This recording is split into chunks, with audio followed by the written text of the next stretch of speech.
Amina, vous êtes de retour à Montréal. La première fois que je vous ai parlé, ça fait au moins une bonne dizaine d'années. Bon, enfin, Franchement, plusieurs années. je Plusieurs années. je sais même plus. Parce que du coup, c'était pourquoi? C'était pour Naga 1 ou Naga 2? Le 1. Oh, ah ouais. Oh. Bah, Mais sachant que vous êtes venu à cette époque-là 2 ou 3 fois, si je me souviens bien. C'est ouais, ça? j'ai joué au ministère 2 fois. J'ai joué au Club Soda. Club Pour le- Soda, je me Ouais, souviens de ça. ouais, exactement. Et là, ça fait un moment que j'ai pas joué. Donc là, vous allez pouvoir venir voir le concert ou pas, vous, le Oui, 4? je vais pouvoir, oui. Ah, génial, génial. Parce que vous verrez, c'est encore autre chose. Oui, oui, c'est sûr. Ben, vous avez fait Guérison l'année dernière. Exactement. Euh, alors, est-ce ce répertoire-là auquel on aura droit, surtout Guérison? Oui, exactement. Ce sera surtout Guérison. Après, il reste quand même quelques morceaux emblématiques, entre guillemets, de l'ère Naga 1 et Naga 2. Mais c'est surtout à la rencontre de la Guérison, musicalement. Et le spectacle, vraiment, ça n'a rien à... Alors, vous aviez vu qu'il y avait des masques. Donc, le travail du masque, il reste quand même très présent dans mon travail artistique. Mais là, c'est vraiment, on suit le fil de la guérison pendant le temps d'un concert. C'est un peu ambitieux, je sais. Mais Oui, ben c'est parfait. Il faut toujours être ambitieux. Il faut aller plus loin que ce qu'on a fait auparavant. Puis, exactement. alors, vous avez commencé, je me souviens très bien, ben, je connais très bien la culture amazigh. Un de mes Oh, grands amis est un amazigh. ok. Alors, il y a beaucoup de berbères à Montréal, des berbères algériens. On a même une amazigh dans notre équipe, Jazia Idir. Il y a une forte communauté berbère à travers la communauté algérienne de Montréal. Ah, je savais pas.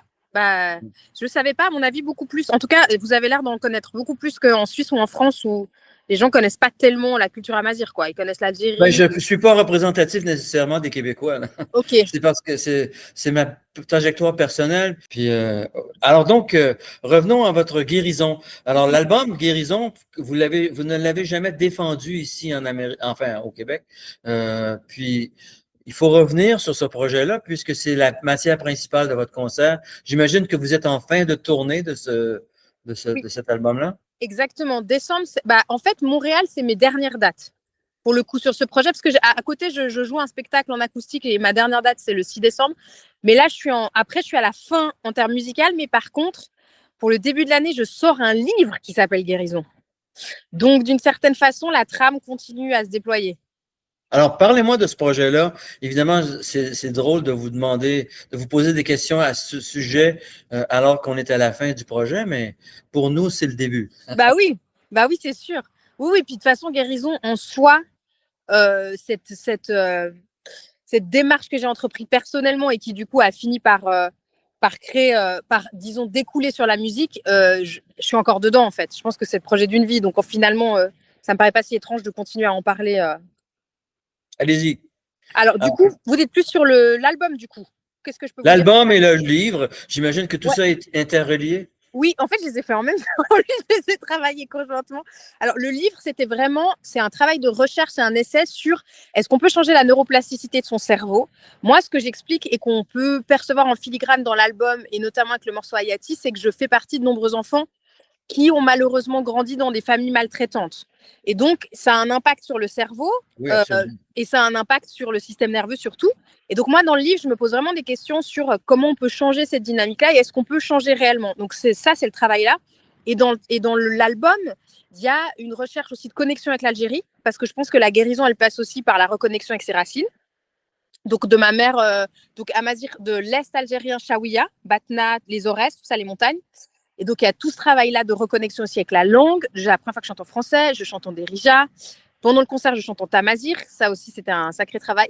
Un peu d'ethnologie, parce qu'il fallait déjà trouver des gens qui parlaient tamazigh.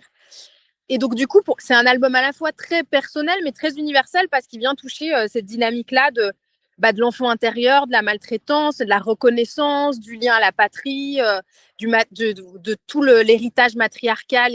Donc, voilà, tout ça, c'est un peu tout ce qui a tissé comme ça cet album-là et ce livre aussi, du coup. Mhm.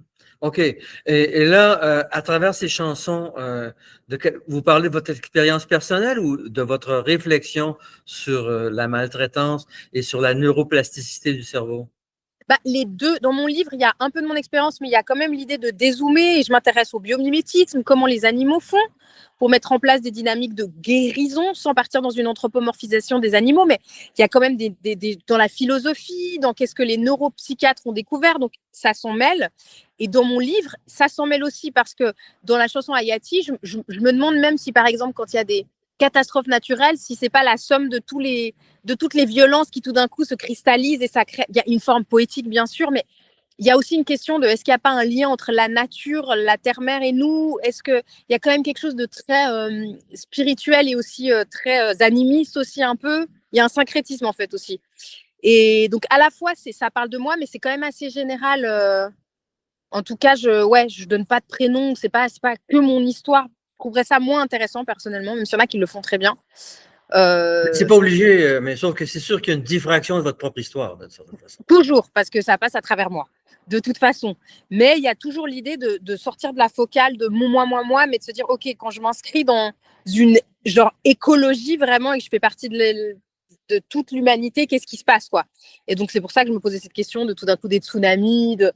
Mais il y a toujours de moi, bien sûr. C'est obligatoire dans ce qu'on fait en général. Oui. Est-ce que vous révélez des éléments à travers vos textes qui correspondent à votre histoire personnelle ou bien vous essayez de faire quelque chose un peu une autofiction d'une certaine façon?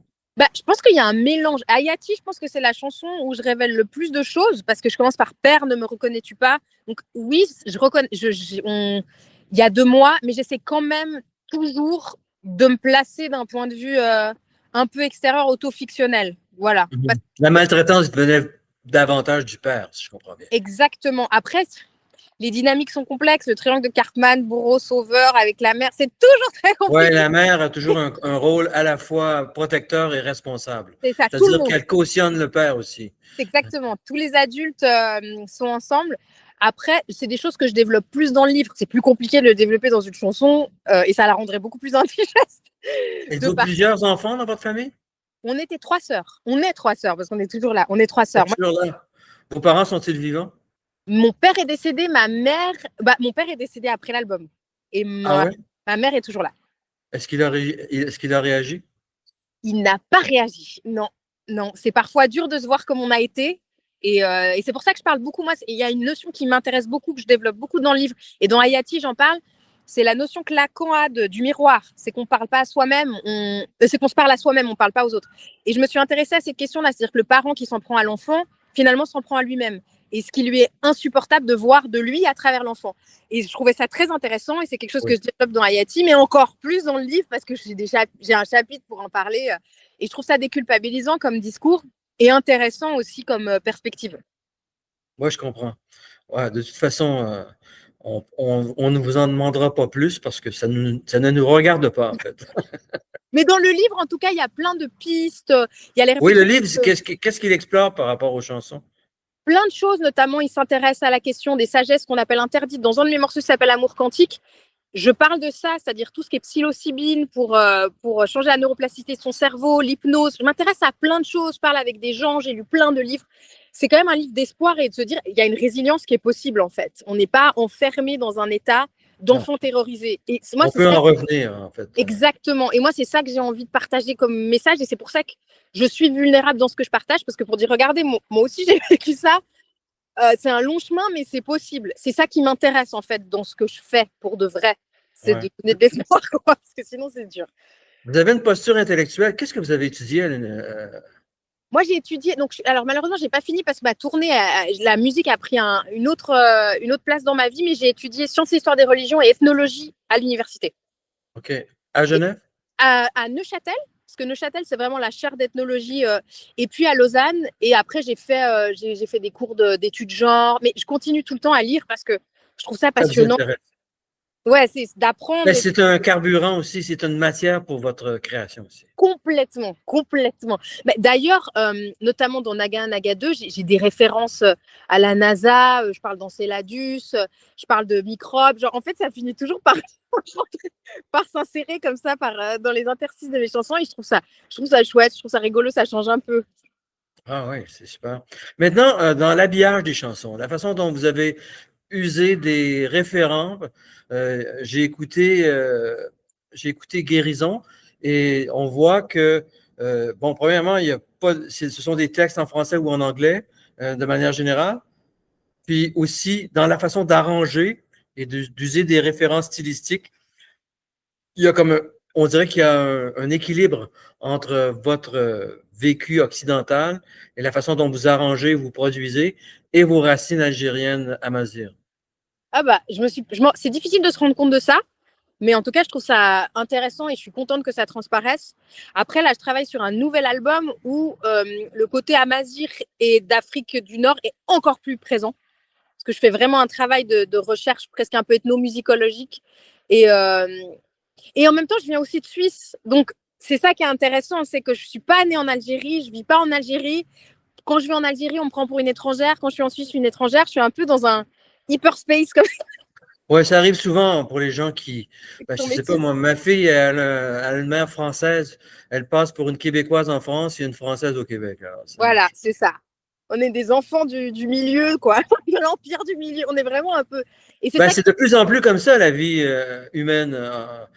Ceux qui refusent ça, ils sont à côté de la plaque, mais il y en a quand même beaucoup d'êtres humains qui refusent ça, mais c'est vraiment notre destinée à long terme. C'est de se promener partout dans le monde et d'avoir plusieurs identités qui sont malléables.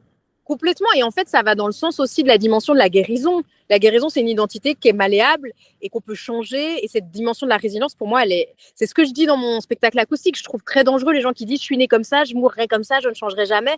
C'est fou. Ouais, c'est un peu sclérosé, quoi. Et du coup, moi, je suis vraiment pour cette idée de changement. Et j'ai énormément changé et j'espère changer jusqu'à mon dernier souffle, en tout cas. Évoluer, écouter, C'est ce être qu'on poreux. souhaite. Ouais, c'est ce qu'on se souhaite, hein, d'être poreux, quoi.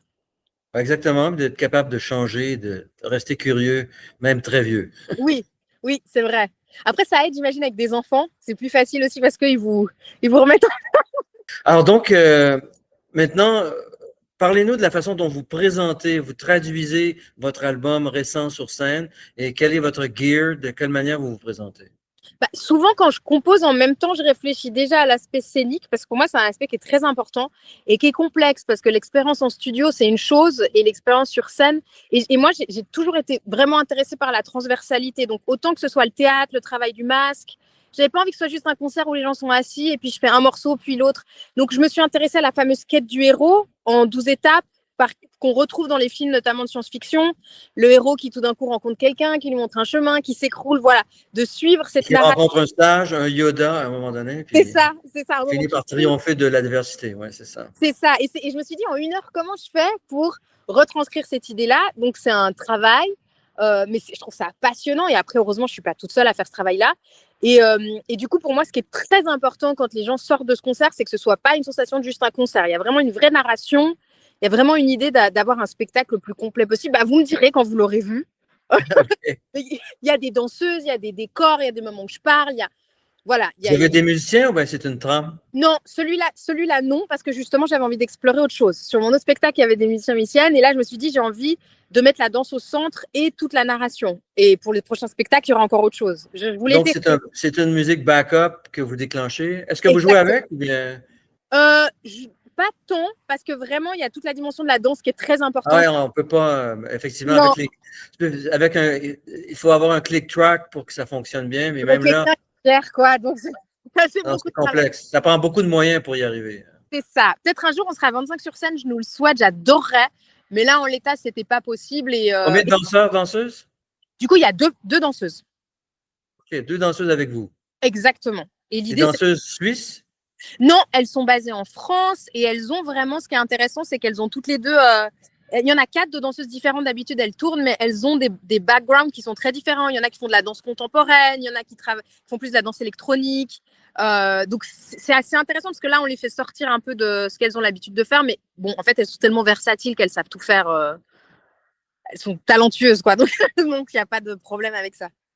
OK, c'est super.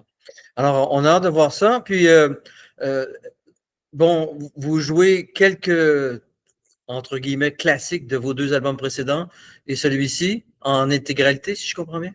Quasiment en intégralité, ouais. Ouais. Et il y a même 2 morceaux qui sont pas sur l'album, qui sont que en concert. Ouais.